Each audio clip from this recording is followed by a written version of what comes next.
Ranya gold smuggling ಪ್ರಕರಣದಲ್ಲಿ ಸರ್ಕಾರ CID ತನಿಖೆ ವಾಪಸ್ ಪಡೆದಿದ್ಯಾಕೆ? ರನ್ಯಾ ರಾವ್ ಜಾಮೀನು ಭವಿಷ್ಯ ನಾಳೆ ನಿರ್ಧಾರ ಆಗುತ್ತಾ? ರನ್ಯಾ ರಾವ್ ಹಿಂದಿರುವಂತಹ ಹೈಫೈ ಸ್ವಾಮೀಜಿ ಯಾರು? ರನ್ಯಾ ರಾವ್ ಗೋಲ್ಡ್ ಸ್ಮಗ್ಲಿಂಗ್ ಪ್ರಕರಣದಲ್ಲಿ ಸಚಿವರಿದ್ದಾರಾ? ಈ ಸುದ್ದಿಯನ್ನು ನೋಡೋಣ ರನ್ಯಾ ತನಿಖೆ ನ್ಯೂಸ್ ಟಾಪ್ನಲ್ಲಿ.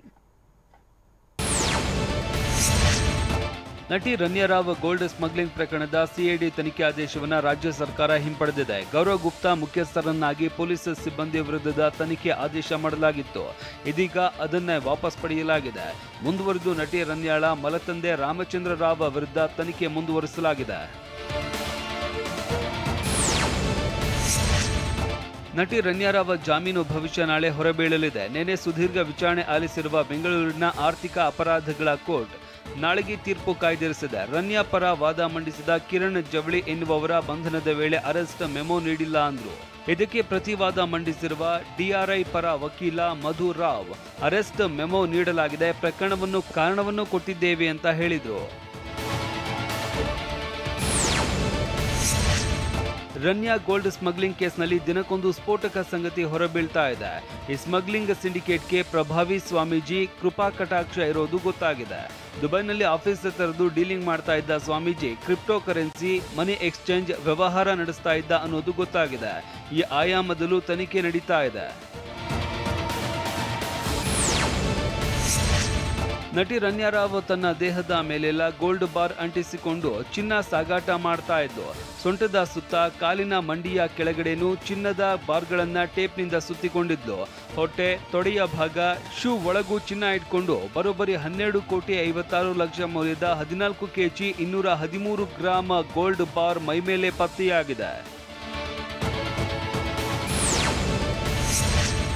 ವಿದೇಶದಿಂದ ಏನನ್ನೂ ತಂದಿಲ್ಲ ಅಂತ ಹೇಳಿದ್ದ ನಟಿ ರನ್ಯಾ ಮೆಟಲ್ ಡಿಟೆಕ್ಟರ್ನಲ್ಲಿ ಪಾಸ್ ಆಗ್ತಾ ಇದ್ದಂತೆ ಸೈರನ್ ಮೊಳಗಿತ್ತು. ಆದ್ರೆ ಅಲ್ಲಿನ ಸಿಬ್ಬಂದಿ ರನ್ಯಾ ತಂದಿದ್ದ ಟ್ರಾಲಿ ಬ್ಯಾಗ್ ಸ್ಕ್ಯಾನಿಂಗ್ ಮಾಡಿದ್ರು. ಆದ್ರೆ ಬ್ಯಾಗ್ನಲ್ಲಿ ಏನೂ ಇರಲಿಲ್ಲ. ಬಳಿಕ ರನ್ಯಾಳನ್ನ ಪರ್ಸನಲ್ ಆಗಿ ಕರೆದುಕೊಂಡು ಹೋಗಿ ಪರಿಶೀಲನೆ ಮಾಡ್ತಾ ಇದ್ದಂತೆ ಸೊಂಟ, ಶೂನಲ್ಲಿ ಕೆಜಿ ಚಿನ್ನ ಪತ್ತೆಯಾಗಿದೆ. ರನ್ಯಾ ಅರೆಸ್ಟ್ ಆದ ನಂತರ ಚಿನ್ನದ ಮೂಲ ಕೆದಕಿದ ಡಿಆರ್ಐ ಅಧಿಕಾರಿಗಳು ಮನೆಗೆ ಕರೆದೊಯ್ದು ವಿಚಾರಣೆ ನಡೆಸಿದ್ರು. ಈ ವೇಳೆ ಮರಿಯಲ್ಲಿ 2,67,00,000 ಪತ್ತೆಯಾಗಿತ್ತು. ಈ ಹಣದ ಮೂಲದ ಬಗ್ಗೆ ರನ್ಯಾ ಸರಿಯಾದ ಮಾಹಿತಿ ನೀಡಿಲ್ಲ. ಹೀಗಾಗಿ ಐಟಿ ಎಂಟ್ರಿ ಕೊಟ್ಟು ತನಿಖೆ ನಡೆಸೋದಕ್ಕೆ ಸಿದ್ಧತೆ ನಡೆಸಿದೆ. ಇನ್ನು ಸಿಬಿಐ ಕೂಡ ಚಿನ್ನದ ಗಣಿಗೆ ಇಳಿದಿದ್ದು ಪ್ರೋಟೋಕಾಲ್ ಅಧಿಕಾರಿಗಳನ್ನ ವಿಚಾರಣೆಗೆ ಒಳಪಡಿಸಿದೆ.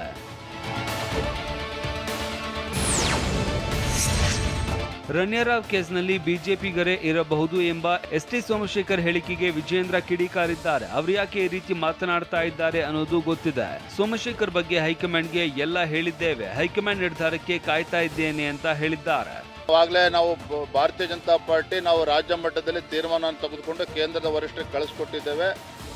ಎಲ್ಲದಕ್ಕೂ ಕೂಡ ನಾವು ಕೂಡ ಉತ್ತರ ಕಾಯ್ತಾ ಇದ್ದೇವೆ. ಎಸ್ಟಿ ಸೋಮಶೇಖರ್ ಪಕ್ಷಕ್ಕೆ ರಾಜೀನಾಮೆ ಕೊಟ್ಟು ಮಾತನಾಡಲಿ ಅಂತ ಎಂಎಲ್ಸಿ ಸಿಟಿ ರವಿ ಕಿಡಿಕಾರಿದ್ದಾರೆ. ಬಿಜೆಪಿಯಲ್ಲಿ ಇದ್ಕೊಂಡು ಈ ರೀತಿ ಮಾತನಾಡೋದು ಸರಿಯಲ್ಲ. ನಾವು ರನ್ಯಾ ರಾವ್ಗೆ ಪ್ರೋಟೋಕಾಲ್ ಕೊಡೋದಕ್ಕೆ ಆಗುತ್ತಾ ಅಂತ ಪ್ರಶ್ನಿಸಿದ್ದಾರೆ. ಬಿಜೆಪಿ ವಿರುದ್ಧ ಮಾತಾಡಬೇಕು ಅಂತಿದ್ರೆ ನಿಮಗೆ ಸ್ವತಂತ್ರ ಇದೆ. ಪಕ್ಷಕ್ಕೆ ರಾಜೀನಾಮೆ ಕೊಟ್ಟು ರಾಜಮಾರ್ಗ ತಳಿರಿ. ಅದು ಬಿಟ್ಟು ಈ ರೀತಿ ಅಡ್ಡಗೋಡೆ ಮೇಲೆ ದೀಪ ಇಟ್ಟಂಗೆ ಯಾಕೆ ಮಾತಾಡ್ತೀವಿ? ರನ್ಯಾ ರಾವ್ ಗೋಲ್ಡ್ ಸ್ಮಗ್ಲಿಂಗ್ ಪ್ರಕರಣದ ಹಿಂದೆ ಸಚಿವರಿದ್ದಾರೆ ಎಂಬ ಬಿಜೆಪಿ ಆರೋಪಕ್ಕೆ ಚೆಲುವರಾಯಸ್ವಾಮಿ ಕಿಡಿಕಾರಿದ್ದಾರೆ. ಬೆಂಗಳೂರಿನಲ್ಲಿ ಮಾತನಾಡಿದ ಚೆಲುವರಾಯಸ್ವಾಮಿ, ಯಾರಾದರೂ ಇದ್ರೆ ಹೆಸರು ಹೇಳಲಿ ಅಂತ ಸವಾಲು ಹಾಕಿದ್ದಾರೆ. ಇಂಥವ್ರು ಇದ್ದಾರೆ, ಇದ್ರ ಹಿನ್ನೆಲೆ, ಇದು ಬ್ಯಾಕ್ ಗ್ರೌಂಡು, ಇಂಥ ಸಪೋರ್ಟ್ ಇದೆ. ಪರಿಚಯ ಇದ್ದವ್ರು ಏನೋ ಮಾಡಿದ ತಕ್ಷಣಕ್ಕೆ ಎಲ್ಲ ನಾವೇ ಹೊಣೆ ಹಾಕಾಗುತ್ತಾ? ಅದಕ್ಕೆ ಇನ್ವಾಲ್ವ್ಮೆಂಟ್ ಅಂತ ಅಂದರೆ ಆ ಒಂದು ಸರ್ಕಮ್ಟೆನ್ಸಲ್ಲಿ ಏನಾದ್ರು ಇವ್ರ ಕೈವಾಡ ಇದ್ದರೆ ಇನ್ವಾಲ್ವ್ಮೆಂಟ್.